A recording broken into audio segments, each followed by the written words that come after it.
Hello and welcome to the management classes. आज इस video में हम लोग अनएम्प्लॉयमेंट पर बात करेंगे।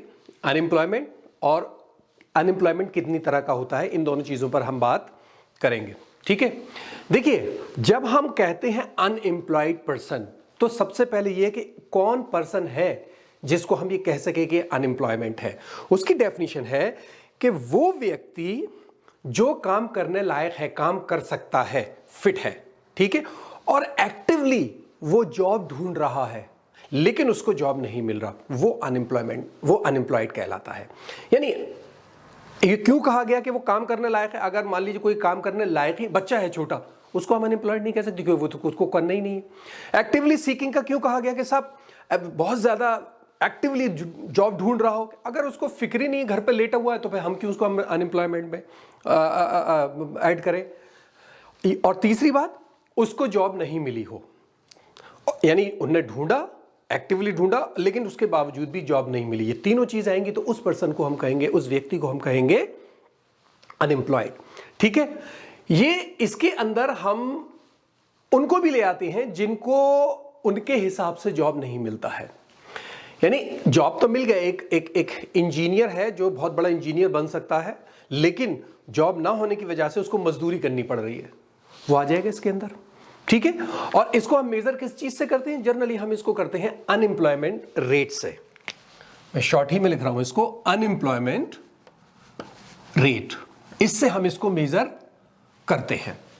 और अनएम्प्लॉयमेंट रेट हम कैसे निकालते हैं? By dividing the number of unemployed people, यानी अनएम्प्लॉयड पीपल को हम डिवाइड कर देते हैं वर्कफोर्स से। जो टोटल वर्कफोर्स है उससे हम उन लोगों को डिवाइड कर देंगे जितने के टोटल अनएम्प्लॉयड पर्सन है, तो हमें अनएम्प्लॉयमेंट रेट मिल जाता है। ठीक है, वर्कफोर्स बेसिकली होती है जहां पर एम्प्लॉयड एंड अनएम्प्लॉयड दोनों होती है, यानी टोटल वो व्यक्ति जो काम कर सकते हैं और काम करना चाहते हैं, उसमें एम्प्लॉय हो या अनएम्प्लॉयड हो, दोनों को मिलाकर जो बनता है उसको हम वर्कफोर्स कहते हैं। ठीक है, और ये जो अनएम्प्लॉयमेंट रेट है बेसिकली यही आपकी इकोनॉमी की हेल्थ को बताने का एक बड़ा इंडिकेटर है। सारी गवर्नमेंट्स इसको यूज करती हैं कि अनएम्प्लॉयमेंट रेट क्या है, इससे अपनी कंट्री के हेल्थ को वो अंदाजा लगा पाती हैं। ठीक है, अच्छा, इसके अंदर अनएम्प्लॉयमेंट के अंदर बेसिकली हम, जाहिर है हमने पहले ये बात करी, ने खुद काम करना चाह रहा हो, यानी उसके अंदर विलिंगनेस जरूरी है, तो हम उन लोगों को अनएम्प्लॉयमेंट में इंक्लूड नहीं कर सकते हैं। जैसे कोई आदमी रिटायर हो गया, वो काम करना नहीं चाहेगा, उसकी एजुकेशन इतनी ज्यादा है, एक हायर एजुकेशन आदमी है कि वो उसके हिसाब से जॉब नहीं मिल रही उसको, और वो थक हार के बैठ गया, बेकार है, मुझे जॉब नहीं मिलेगी मेरे हिसाब से। यानी जिसको वो इंक्लूड कर रहे हैं जिसको उसके हिसाब से नहीं मिली, लेकिन कोई दूसरी जॉब उसने कर ली छोटी। ठीक है, लेकिन कोई आदमी जो बिल्कुल हाथ छोड़कर बैठ गया हो, मुझे नहीं चाहिए जॉब, तो उसको क्यों मिलेगी? डिसेबिलिटी है, किसी आदमी ने काम करना या किसी भी तरीके से by birth bodily physically disable है वो आदमी, हाथ नहीं है, पैर नहीं है, कुछ काम नहीं कर सकता, उसको हम इसके अंदर नहीं लेंगे। ठीक है, इसी के साथ एक टर्म और आती है जिसको मैंने सोचा कि यहां बताता चलूं।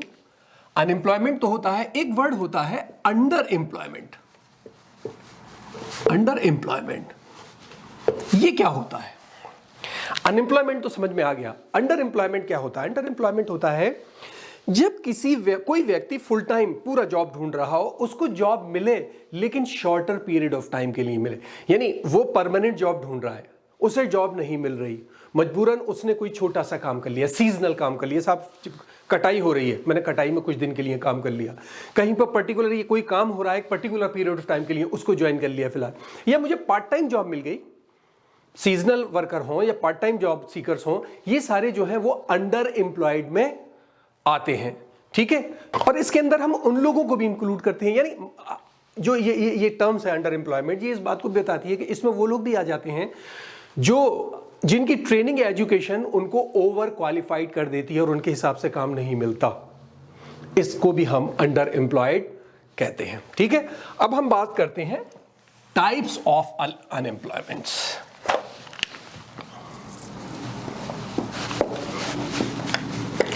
टाइप्स, ठीक है, तो इसमें सबसे पहला, इसमें देखिए जो कैटेगरी है जिसमें बांटा गया है इसको, उसमें वॉलेंट्री और इनवॉलेंट्री दोनों आ गए हैं।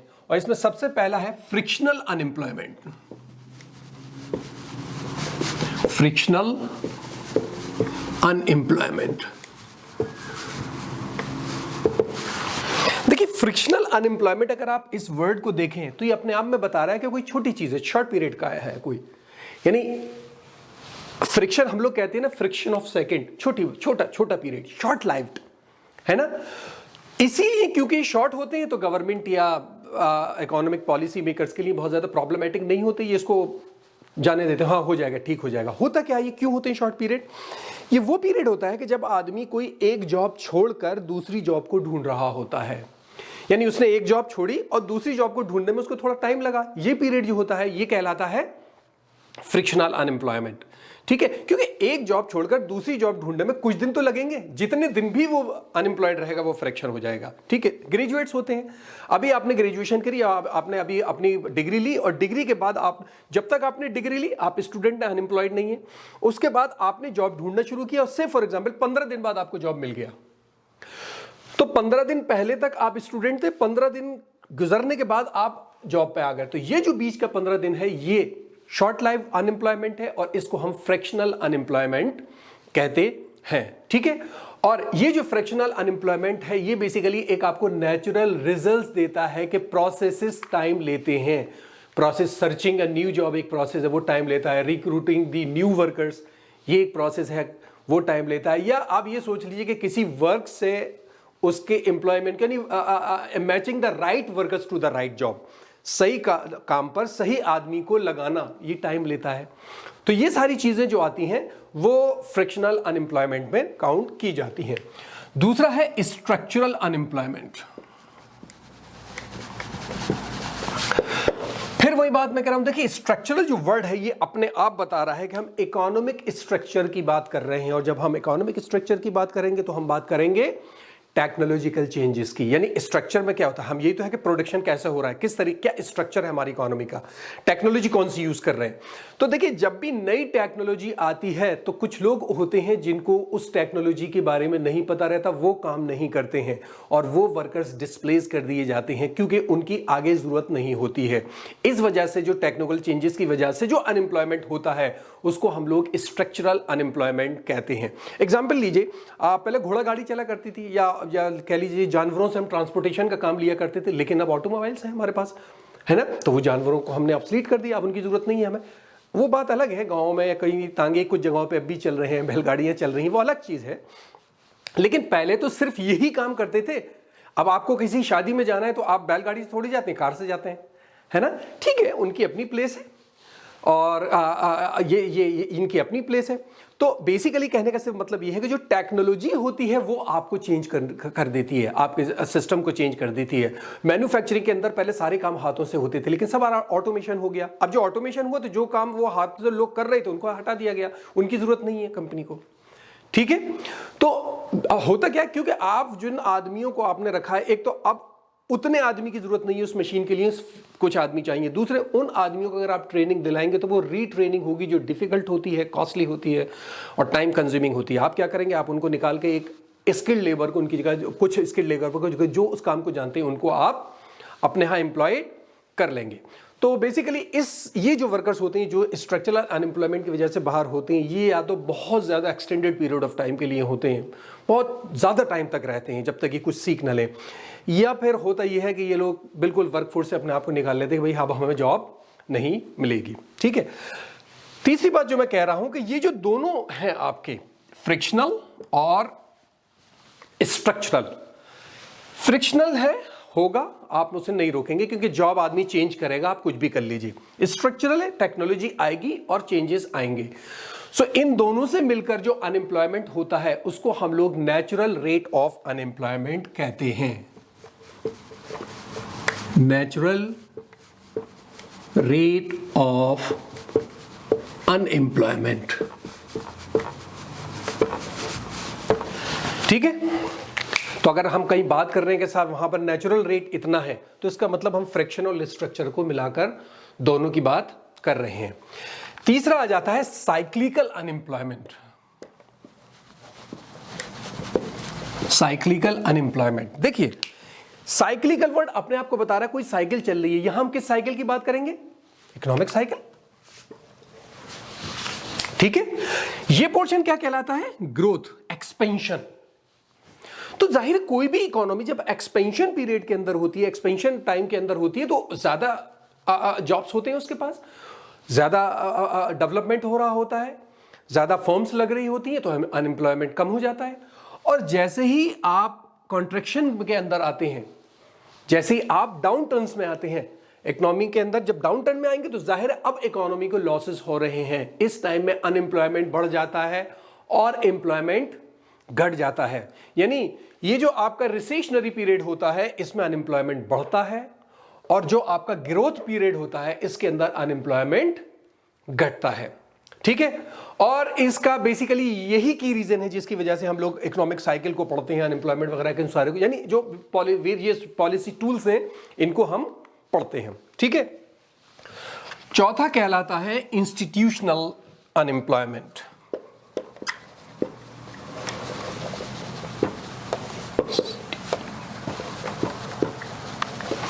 ये कौन सा अनएम्प्लॉयमेंट होता है? यानी वो अनएम्प्लॉयमेंट जो बेसिकली इंस्टीट्यूशन की वजह से आता है, यानी जो हमारी इंस्टीट्यूशन से, जो प्रोडक्शन यूनिट है, फर्म्स है, गवर्नमेंट है, इनकी पॉलिसीज की वजह से, इनकी कुछ चेंजेस की वजह से जो अनएम्प्लॉयमेंट आता है उसको हम इंस्टीट्यूशनल अनएम्प्लॉयमेंट कहते हैं। और ये लॉन्ग टर्म होते हैं और बेसिकली परमानेंट इंस्टीट्यूशनल फैक्टर या उसके इंसेंटिव्स की वजह से होते हैं। कुछ रीजंस हैं जिनकी वजह से होते हैं, जैसे मैं बताऊं, गवर्नमेंट पॉलिसीज हैं, गवर्नमेंट पॉलिसीज। अब गवर्नमेंट ने पॉलिसी बना दी है साहब, हाई मिनिमम वेज है, वेज फ्लोर जो किया है वो मिनिमम वेज जो फिक्स किया बहुत हाई है, उतने पर फर्म्स नहीं कर पा रही है, एम्प्लॉय कर पा रही हैं, तो वो कुछ लोगों को निकाल देंगे कि एफर्ट नहीं कर पा रही हैं, ठीक है। बहुत ज़्यादा government generous social benefits programme देती है। अब अगर आप गवर्नमेंट हर आदमी को पैसा देने लगे कि साहब अनएम्प्लॉयमेंट अलाउंस हम सबको दे रहे हैं, आधे लोग तो बैठ जाएंगे, अलाउंस ही काफ़ी हमारे लिए, इससे अनएम्प्लॉयमेंट पर फर्क पड़ता है, ठीक है। या रेस्ट्रिक्टिव ऑक्यूपेशनल लाइसेंसिंग लॉज होते हैं कि साहब इसको लाइसेंस देना है इस काम का, इसको नहीं देना, इतनी कंडीशन है, ये कंडीशन जो फुलफिल करेगा वो ले सकता है। उसकी वजह से जो कंडीशन फुलफिल नहीं कर रहा वो और उसके एम्प्लॉयज जितने होते हैं वो अनएम्प्लॉयड हो जाते हैं, ठीक है। दूसरी इसके अंदर एक वजह आ जाती है labour market phenomena. Labour market phenomena, ठीक है। वो मैं झुकता जाता हूं तो राइटिंग खराब होती जाती है, लिखने में दिक्कत होती है, माइंड मत कीजिएगा। लेबर मार्केट फिनोमिना क्या होता है? यानी मार्केट के अंदर इफिशिएंसी वेज चल रही है। इफिशिएंसी वेज होती है कि साहब एक आदमी को आप इतनी अच्छी जॉब दीजिए कि वो जो स्किल्ड है कि वो उस सैलरी पर कोई दूसरी जगह काम ना देख पाए, वो 2 का काम करेगा लेकिन अकेला होगा। तो इफिशिएंसी वेज जो है वो बाकियों को अनएम्प्लॉयड कर देती है। डिस्क्रिमिनेटरी हायरिंग होती है, इसे करना है इसे नहीं करना, उसको करना है उसको नहीं करना, इसकी वजह से अनएम्प्लॉयमेंट होता है। तो ये भी इंस्टीट्यूशनल के, क्योंकि ये डिसाइड तो इंस्टीट्यूशन कर रहा है किसको लेना है किसको नहीं लेना है। और इसी तरीके से लेबर मार्केट इंस्टीट्यूशंस होते हैं, लेबर मार्केट ये फिनोमेना थे इंस्टीट्यूशंस। लेबर मार्केट इंस्टीट्यूशंस क्या होते हैं? यूनियंस होती हैं, लेबर यूनियन होती हैं। क्या होता है? लेबर यूनियन जाहिर है आपके हक के लिए लड़ती है फर्म से, गवर्नमेंट से, लेकिन कभी कभी वो ओवर एक्टिव हो जाती है, हाई रेट्स ऑफ यूनियनाइजेशन हो जाता है, यानी वो आपके लिए कुछ ऐसी डिमांड्स रख देती है कि जो फर्म्स नहीं दे पाती आपको, और उसकी वजह से अनएम्प्लॉयमेंट हो जाता है, क्योंकि फर्म्स कुछ लोगों को निकाल देती हैं उन कंडीशन पे वो नहीं रख पाती। अगर यूनियन ने बहुत ही हाई जो उसकी डिमांड्स हैं बहुत ज़्यादा हाई रख दी हैं, इस केस में जो अनएम्प्लॉयमेंट होता है वो भी इंस्टीट्यूशनल अनएम्प्लॉयमेंट में काउंट किया जाता है, ठीक है। तो यही 4 टाइप्स के हैं जनरली जो हम टाइप्स ऑफ अनएम्प्लॉयमेंट लेके चलते हैं, और अनएम्प्लॉयमेंट क्या है वो मैंने आपको बताया। तो बहुत मुश्किल नहीं है, सिर्फ आपको आइडिया होना ज़रूरी है और समझ में आ ही गया होगा मुझे उम्मीद है। कोई प्रॉब्लम हो तो मुझे कमेंट बॉक्स में बताइएगा। इस वीडियो में इतना ही, थैंक यू सो मच।